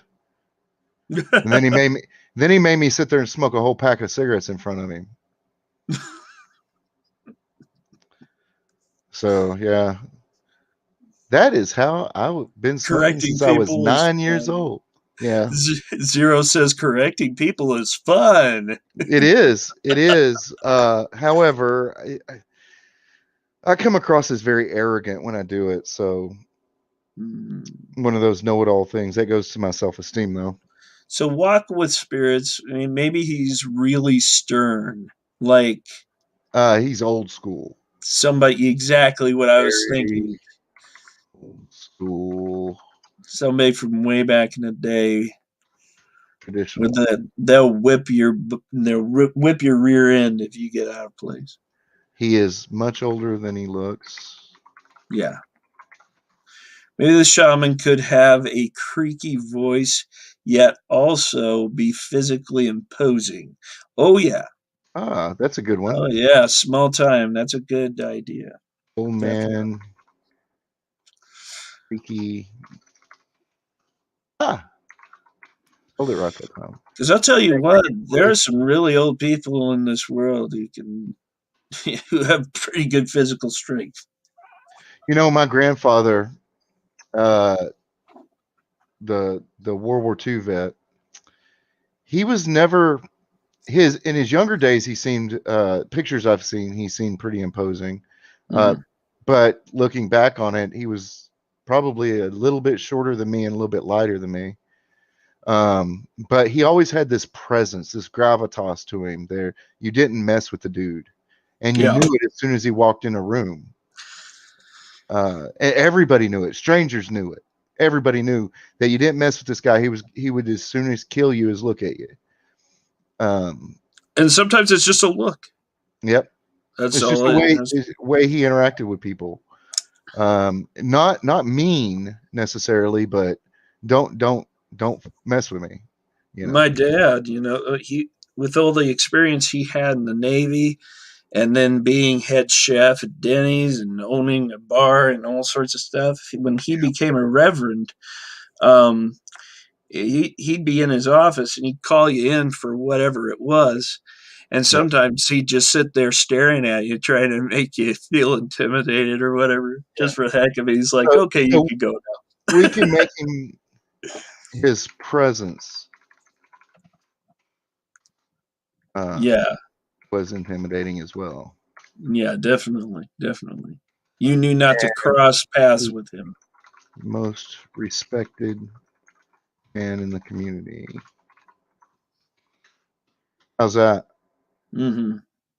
Yeah, definitely. Small time says a lot of guys in the World War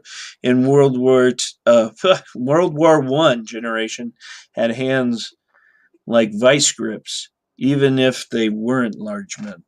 Yeah, and that's just because most people in World War I were physical laborers. So yeah, like my father, the worst thing that ever happened to him was his rheumatoid arthritis coming in. Yeah. And because all my life, that's all he did was physical labor. He roofed houses, he dug ditches, he did whatever it took. And his hands are like just great big pieces of muscle, right? And then when he got rheumatoid arthritis, he can't even hold a can of Dr. Pepper without dropping it sometimes, depending on how bad it is. So yeah, my grandfather even used to spray WD-40 on his hands because it would make his joints feel better. Wow. Lots of older people did that.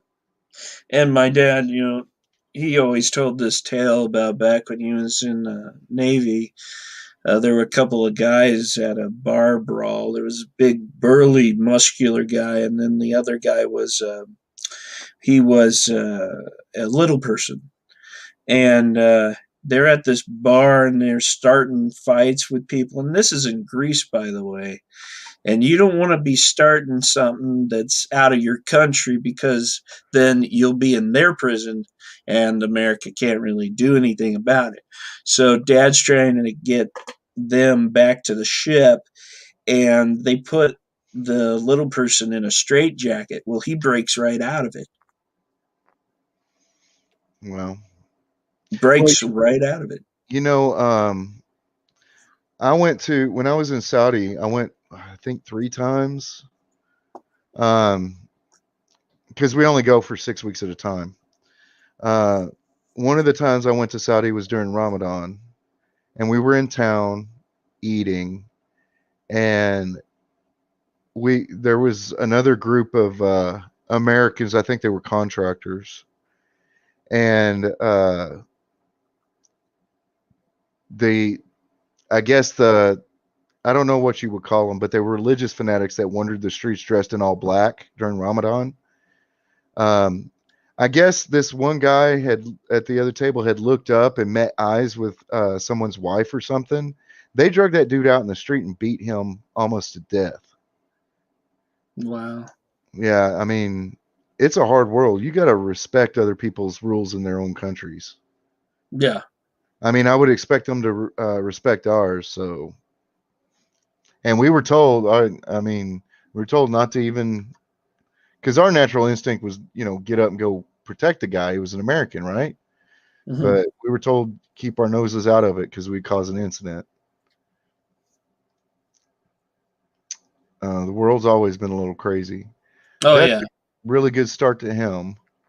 So let's read through what we've got. Maybe we'll work on it a little bit longer, but I can definitely say I think this story will finish next week. Because they'll meet with the shaman, he'll give them their quest, and then they'll do the quest, right? Yeah. That'll be a really good one too, right there. Let me write it down here. And that's how I plot things, is I do have a plot or an outline, but it's very, very general. This is where I want them to end up. And about half the time they don't. Yeah. You have an idea of where you'd like to go, but that doesn't necessarily mean you're going to get there. Some people can plot their way through a story very, very well. Cujo was a plotted story. But I can't. I create the characters and let the characters create the story. Yeah. I what I do is I get an idea. And once I get an idea, I try to let it simmer a little bit as I write it, but mainly the characters drive the story, and I allow myself to react to said story as if I were the person picking up the book and reading it. It's sort of a way of a sort of test. Now I want to qualify something while I've got you guys here. You know how we keep saying we don't want politics injected into our stories, right? Mm-hmm. Well, that is true, and it doesn't need to be. However, you can tell who wrote something because their perspective. I don't want to say their personality, because you can limit how much of that you put in there, but their perspective is where the story is told from. So, you can tell if you read through, listen through a lot of my stories. You can tell I'm Christian. You can tell I'm an individualist. You might even be able to tell I'm a libertarian, but that's about it.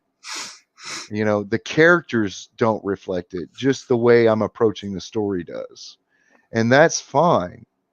The problem is that everything that they are doing is unnatural. It doesn't flow. It takes you out of it. It's like, oh crap, here we go. They're preaching at us again. And it would be fine if they made their own stuff to preach and build it as we're going to preach. Then they could get the segment of the audience that really wants that, but they don't want to do that. They want everybody else to conform. Exactly. Yeah. So, And the thing is, there's nothing wrong with putting a little politics into your story, as long as it's something that moves the story along or moves the characters Right. along a certain If way. it has nothing to do with the story, cut it out. Yeah, exactly. Yeah. Canto Bite should have been gone. That was stupid. That whole thing was, Save the alien horses. well, if they would have integrated that side plot into the main plot, then it would have worked. But they didn't. Nobody on the ship cared what Finn was really doing. Yeah.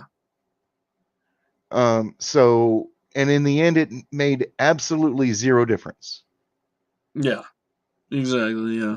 So that's one of those things where you say, cut your darlings. The Canto Bite scene, I'm sure that idiot Johnson thought that it was a really cool idea, but just because it's a really cool idea doesn't mean it belongs there. Yeah. And a lot of creatives are like that. That's why you need a good non-creative person to pull that person back, right? Yeah. The problem is that the studios doing it by committee don't pull people back. They actually interfere and inject. Exactly. So that's the problem with studios. And that's why George Lucas wanted to separate himself from other production companies, because they wanted to kind of encroach and say, hey, we want you to do it this way, but he is wanting to do it another. Right. And you can do your social commentary so long as it makes sense within the world, right? I mean, Star Wars is a perfect example. The social commentary is there. Oh, yeah. Or, the evil overlords. I mean, fighting the powers that be, speaking truth to power. Princess Leia spoke truth to power. The tighter you, the more you tighten your grip, the more star systems fall through your fingers. Right. And that was a social commentary on totalitarianism, authoritarianism. So you can do it, and you can do it successfully. It's when it doesn't make sense. Yeah. Definitely. So let's read through this again before we thank everybody in the chat, in the stream. We're going to finish this next week. I'll do a little background homework and get a few more notes put up here that we can all talk about. And then we'll finish it up. And then I'll edit it. And the following week, I'll produce it as a video on the channel.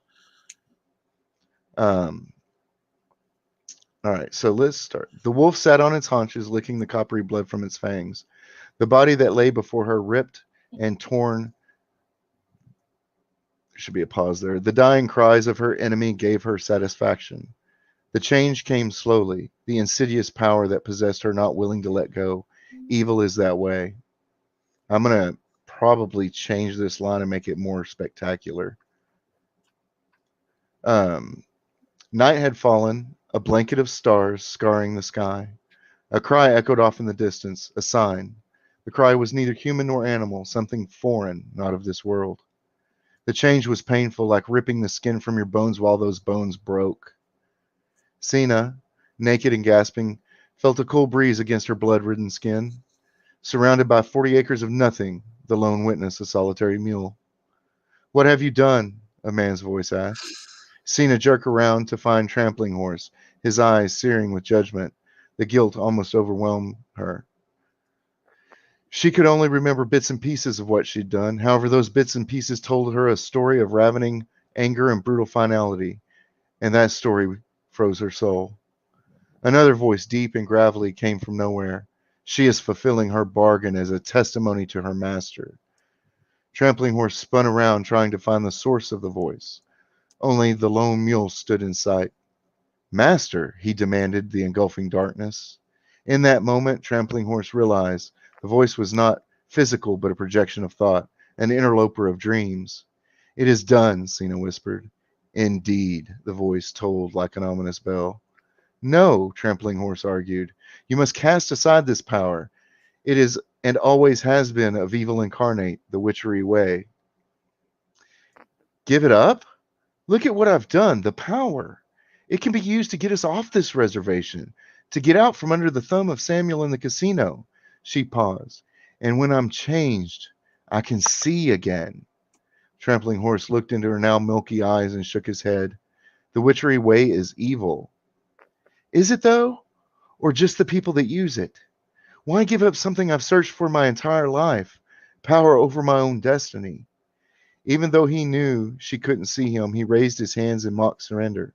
At least come with me to see Walk with Spirit. Do you not understand? She demanded. You can see the gold of the morning light, the green of the clover our animals feed upon, the blue of the sky marred by imperfect white clouds. She paused, taking a deep breath, and reached for him. I cannot even see the one I love most in this life. His hand rested upon her shoulder. Then let us go to Walks in Spirit. Perhaps he can help with everything. He cannot make me see again. He said as much. My heart, is that worth all you could lose? He took a deep breath of his own. Even me? Sina didn't answer him. Her milky eyes went, if possible, more unfocused. The craving to shift again already was almost overwhelming. This needs to be changed, made a little better, a little clearer. She began to shake her head and remembered the blood, the cries for mercy, and her own hate. Other memories followed on the heels of the first. The personal oaths she and Trampling Horse shared, the love she had for him, the paths they journeyed together. Okay, she said, her tone feeble, and let him lead her away. The skin of the wolf still gripped in her hands. The lone mule watched the pair leave the field from the shadows of the trees. If the mule could express a smug satisfaction, it would have. That's pretty darn good, in my opinion. This is a good morality tale on what hate and power can do when mixed, when Right. combined. Yeah, it's like the most basic of struggles, right? Mm-hmm. I've got this new thing that's better than everybody else, better than I Yeah. was, and it's hurting people to keep it. Should I keep it? That kind of thing. Um, yeah, we're gonna put that on there too. We all struggle with it too, and I think a lot of people can definitely what's the word, relate to that sort of situation.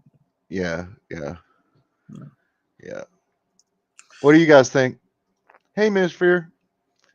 Uh, We should definitely make a note on who Samuel is too, yeah, definitely. Yeah. Did I put that in here at all? because he may be a good villain in the end, not per se just a vessel. Uh, You know what I mean? He could be easily corrupted to the point where he could be used as a vessel later on. how about this? A twist at the end. Mm. Mm-hmm. The Definitely. demon gives Samuel power because he'll use it. Ooh, ooh, ooh. And that's the ending, right? Oh, yeah. See, and that's what I like about stories.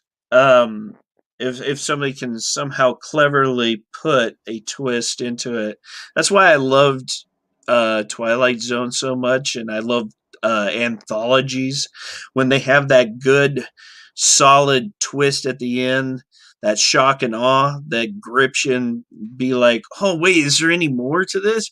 Holy crud, I didn't know that. I've been watching this whole entire time, and that was you get what I mean." And I love that stuff. I love it. So we write it in such a way that the heroes believe they killed the demon, and then the last scene is the demon giving power to Samuel, Mm-hmm. which was his intent from the beginning. Or he could be the next Cena. Yeah.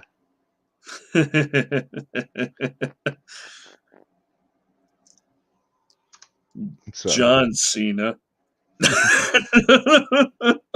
All right, since we had Mirrorsphere jump in, let's read it one more time without me interrupting it, like I did.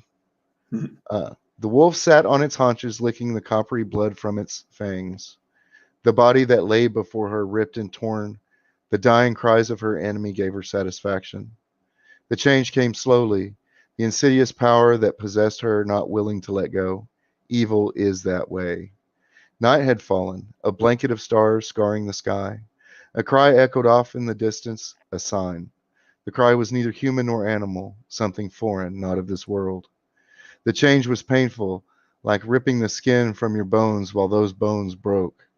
Sina, naked and gasping, felt the cool breeze against her blood-ridden skin. Surrounded by 40 acres of nothing, the lone witness, a solitary mule. What have you done? A man's voice asked. Sina jerked around to find Trampling Horse, his eyes searing with judgment. The guilt almost overwhelmed her. She could only remember bits and pieces of what she'd done. However, those bits and pieces told her a story of ravening anger and brutal finality. That story froze her soul. Another voice, deep and gravelly, came from nowhere. She is fulfilling her bargain as a testimony to her master.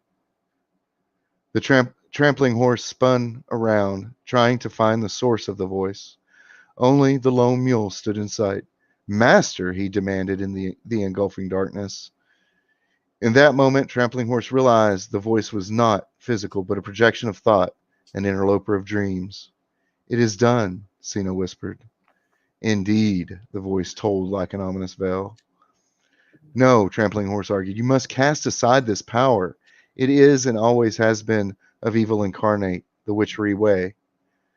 The inhuman laughter of the detached voice faded away. Give it up? Look at what I've done, the power. It can be used to get us off this reservation, get us out of from under the thumb of Samuel in the casino. She paused. And when I'm changed, I can see again. Trampling Horse looked into her now milky eyes and shook his head. The witchery way is evil. Is it though? Or just the people that use it? Why give up something I've searched for my entire life? Power over my own destiny. Even though he knew she couldn't see him, he raised his hands in mock surrender. At least come with me to see Walk with Spirit. Do you not understand? She demanded. You can see. The gold of the morning light, the green of the clover our animals feed upon, the blue of the sky marred by imperfect white clouds. She paused, taking a deep breath, and reached for him. I cannot even see the one I love most in this life. His hand rested upon her shoulder. Then let us go to walks in spirit. Perhaps he can help with everything. He cannot make me see again. He said as much. My heart, is that all you could lose? He took a deep breath of his own. Even me? Is that worth all you could lose? He took a deep breath of his own. Even me? This is all gonna have to be rewritten because I keep stumbling over it. Sina didn't answer him. Her milky eyes went, if possible, more unfocused. The craving to shift again already was almost overwhelming. She began to shake her head and remembered the blood, the cries for mercy, her own hate. Other memories followed on the heels of the first. The personal oaths she and Trampling Horse shared, the love she had for him, the paths they journeyed together. Okay, she said, her tone feeble, and let him lead her away, the skin of the wolf still gripped in her hands. The lone mule watched the pair leave the field from the shadows of the trees. If the mule could express a smug satisfaction, it would have. The only thing that's really bothering me is that some of the dialogue doesn't sound natural. Well, especially the part where he says, "My heart." Yeah, It seems really odd, and at first when I read it, I can't make too much sense of it. Trying to figure out what he's trying to say. So it definitely needs to be reworded, I think. yeah, yeah. Well, that's you get the feelings on the page in your first draft, right? Mhm, mhm. So that absolutely the way it's written is herky and jerky and really Yeah. not great. but you can tell what I mean, what we all mean with the emotion there. Oh So yeah, I'll definitely. just rewrite that part. So what we're gonna do is we're gonna end the stream in a few minutes, but what we're gonna do is we're going to go back next week. We're going to finish it up. Okay. And in the meantime, what I'm going to do is I'm going to create another document and I'm going to rewrite what we have already. Okay. That sounds And good. then I'll present that in the beginning, and then we'll work off this page to finish it up. And then before I post the whole story, I'll rewrite the whole thing before Yeah. I, read it and put music to it and all that jazz. You're going to use jazz? Maybe. I'm probably going to use, do it at least, 15, 20 minutes. And eventually you'll look up and you've been writing for a couple of hours. I once wrote for 12 hours straight. Hey, Nancie, it's good to see you. Oh, that's okay. Watch it on replay. Next week we're going to finish this up, and your insight would be most welcome indeed. I guess people do talk like that. I'm just kidding. Yeah, so I really like this story and where it's going. If you guys are watching this on the replay, because a lot of the people that are subscribed to me are also subscribed to other people who stream during this time. Tell me, go ahead and make the comment and tell me what you think. And suggestions, we can definitely use more suggestions always. And as I said earlier in the stream that people may have missed it, I believe Robert suggested we do a true superhero story and suggested the names Kid Cataclysm and his sidekick Buddy Bronco. That should be a fun. We could do a comedy hero out of that, That would be good. I love that. Like the American Hero, or what was it? The Greatest American Hero. Greatest American Hero. Yeah. Yeah, or even the Tick. I love that. We can do something along those lines. Classic. It's awesome. The Tick. Well, Jay, thank you for joining me. Thank you for having me. Chat, thank you for coming in and helping out with this. And I'm sorry that you guys a couple of you guys caught this pretty late, but I do appreciate you showing up. And if you can, give us a like. If you're not subscribed, subscribe, and we'll see you next time. Have a wonderful day. Have a great night, everybody.